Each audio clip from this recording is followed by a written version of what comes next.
যেতে ওকে হবেই, নয়তো গলা টিপে নিয়ে যাবে, সবাই যাবে, ও কেন ওর বাবাও যাবে।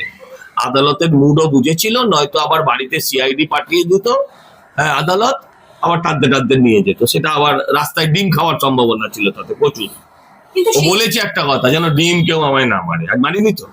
তাহলে তুমি ওকে জামাটা খুলে দাঁড়াতে বলো, দেখবে কবচ, তাবিজ, মাদুলি, বাবাদুলিতেও ভর্তি আছে, ও ভর্তি হয়ে গেছে কবচে।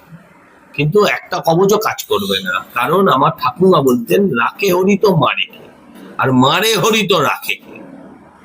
আর এবারে সিবিআই ওকে আর রাখবে বলে মনে হচ্ছে না, ইডি আর ওকে রাখবে বলে মনে হচ্ছে। দেখো, চোর পালালে বুদ্ধি বাড়ে। হ্যাঁ, তো কল্যাণদার এখন বুদ্ধি বেড়েছে। এতদিন নির্বোধ ছিল, এতদিন ওর হয়ে চেঁচাতো, এখন বুঝেছে যে ক্যামাক্সির ওকে শেষ করেছে।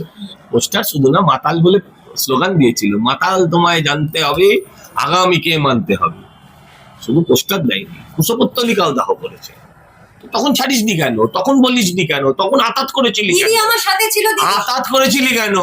আজকেও তো আছে দিদি, আজকে বলছিস কেন? এখন বুঝেছে, আর তো ওই চু kit kit kit kit kit kit করলে বা পাবলিক দেবে, আর দিয়েওছে এক দুবার পাবলিক। হ্যাঁ, তো এবার বুঝে গেছে আর বেশি ট্যাপু না করে খবরে টিকে থাকতে গেলে নিজের দলকে গালাগাল তাই দিচ্ছে। কি নাম ওই বলো, ওনার নামটা কি ভুলে যাচ্ছি। উনিও তো, আমি নাম বলিনি কিন্তু তুমি নাম বলেছো। হ্যাঁ, কেস যেন তুমি খাও।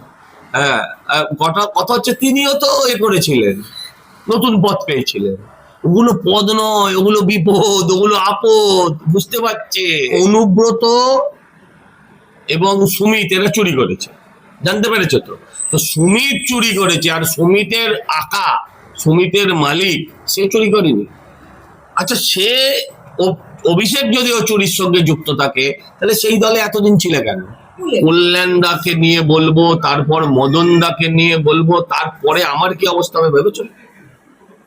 এদের নিয়ে বলতে বলতে গেলে তুমিও ঘরে চলে যাবে। মদন মিত্রের কথা পরিবার, মানে মদন মিত্রের পরিবার আলাদা আর বাড়ি আলাদা। আমি জিজ্ঞাসা করছি, আমি জানি না, আমি কি করে জানবো ওদের ব্যাপারে? কল্যাণ বন্দ্যোপাধ্যায় বর্ষীয়ান আইনজীবী আছে এখনো? না না, মানে এখনো তৃণমূলে আছে কিনা জিজ্ঞাসা করছি। তিনি বলছেন যে ক্যামাক স্ট্রিটটাই সব শেষ করে দিল আমাদের, 2021-22 থেকে ক্যামাক স্ট্রিটটাই আমাদের সব শেষ করে দিল। দেখো, চোর পালালে বুদ্ধি বাড়ে। হ্যাঁ, তো কল্যাণদার এখন বুদ্ধি বেড়েছে। এতদিন নির্বোধ ছিল, এতদিন ওর হয়ে চেঁচাতো, এখন বুঝেছে যে ক্যামাক্সির ওকে শেষ করেছে। আর কি বলবো? আইপ্যাকের বেনিফিট নিয়েছে, নিজেদের নেতা বলে প্রতিষ্ঠিত করেছে। কে বিদ্রোহী, এখন যারা অভিষেকের লোক তারা এখন বিদ্রোহী, কল্যাণ বন্দ্যোপাধ্যায় বলছে। কল্যাণদার কথার কোনো রিয়াকশন হয় কি যে বলো তোমরা? ও কখন কি বলে? হ্যাঁ, কবে বলেছে ও? আরো আরো 48 ঘন্টা বাদে বলবে, কারণ ও কখন কোন কিসের, মানে কোন কেমিক্যাল রিয়াকশনে ও কি লোচা হয়েছে, তখন ও কি বলেছে, পরের দিন ও কি বলবে। হ্যাঁ, এতদিন ওর আইপ্যাককে মনে হয়নি, প্যাক প্যাক, হ্যাঁ অমুক তমুক, এখন মনে হতে শুরু হয়েছে ভোটের পরে। আজ অনুব্রত সুমিত এত চুরি করলো কিভাবে? অভিষেকের মাথায় কার হাত ছিল বলে সেই সাহসটা পেয়েছে ওরা। ঋতব্রত তো ধর্ষণে অভিযুক্ত ছিল, তাকে নিয়ে। আচ্ছা, অনুব্রত এবং সুমিত এরা চুরি করেছে, জানতে পেরেছো তো? তো সুমিত চুরি করেছে, আর সুমিতের আকা, সুমিতের মালিক, সে চুরি করেনি। আচ্ছা, সে অভিষেক যদি ও চুরির সঙ্গে যুক্ত থাকে, তাহলে সেই দলে এতদিন ছিল কেন? মমতা ব্যানার্জিকে তখন বলনি কেন? এই তো ফালতু এগুলো, এখন এগুলো এক্সকিউজ, আর কিচ্ছু না। এখন বুঝেছে, আর তো ওই চু kit kit kit kit kit kit করলে বা পাবলিক দেবে, আর দিয়েওছে এক দুবার পাবলিক। হ্যাঁ, তো এবার বুঝে গেছে আর বেশি ট্যাপু না করে খবরে টিকে থাকতে গেলে নিজের দলকে গালাগাল তাই দিচ্ছে। ক্যামাক স্ট্রিটে সুমিত রায়ের সঙ্গে কথা যারা বলতো সংগঠন চালানোর জন্য, তারাই বেশি কথাবার্তা বলতো, তারাই তো এখন বিদ্রোহ করছে। আমি কি করবো? করছে করছে, কল্যাণ করছে না কেন? কল্যাণ একদিন বললো যে আমি যদি ভাইপোকে সরাই তাহলে আমি আছি, তো ভাইপোকে তো মমতা সরাইনি, আছে কেন? আমি যখন 2022-এ কথা বলেছিলাম, আমার নামে পোস্টার করেছিল। পোস্টার শুধু না, মাতাল বলে স্লোগান দিয়েছিল, মাতাল তোমায় জানতে হবে, আগামীকে মানতে হবে। শুধু পোস্টার দেয়নি, কুশপুত্তলিকাও দাহ করেছে। তখন ছাড়িসনি কেন, তখন বলিসনি কেন, তখন আতাত করেছিলি কেন? দিদি আমার সাথে ছিল, আতাত করেছিলি কেন? আজকেও তো আছে দিদি, আজকে বলছিস কেন? দিদি ছিল বলে আজকেও তো দিদি আছে। আজকে বলছিস কেন? বলছিস না, বলছেন। ওদের আর আপনি বলতে ইচ্ছেও করেন, এটা ফ্যাক্ট। বলছি দিদি আমার পাশে ছিল, দিদি এখনো তো আছে, এখনো তো আছে, নাহলে দলটা ছেড়ে এখনো তো আছে, এখনো সব বলছো কেন? এখনো তো আছে, এখন নেই তা তো নয়, এখনো তো আছে।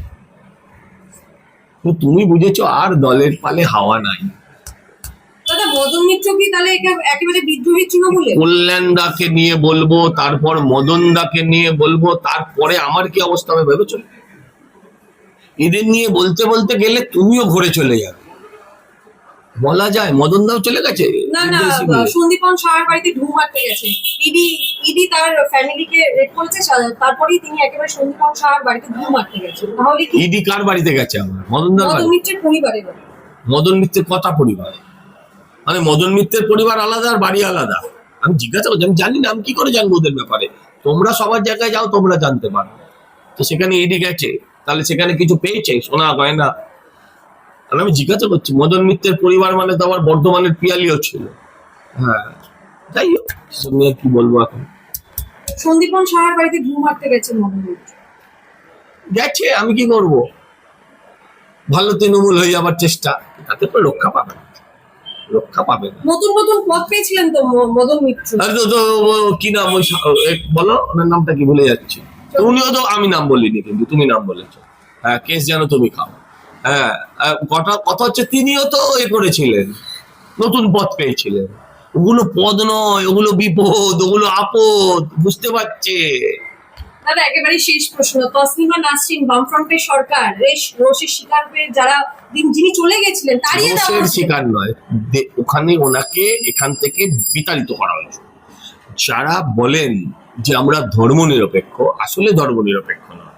তসলিমা নাসরিনের ধর্মনিরপেক্ষতার কাছে ইসলামিক সমাজ যখন মনে করলো যে এই মানুষটা ইসলামের বিরুদ্ধে বলছে, তখন তাকে তাড়িয়ে দিল সরকার। এটা একদম সলমান রুশদি, তার সাথেও একই ঘটনা ঘটেছিল। সেখানেও তখন বুদ্ধিজীবীরা থাকেনি, এখানের বুদ্ধিজীবীরাও সেদিন তসলিমা নাসরিনকে বাঁচাতে যায়। আমার সরকার ফিরিয়ে আনুক, এটা আমি চাই।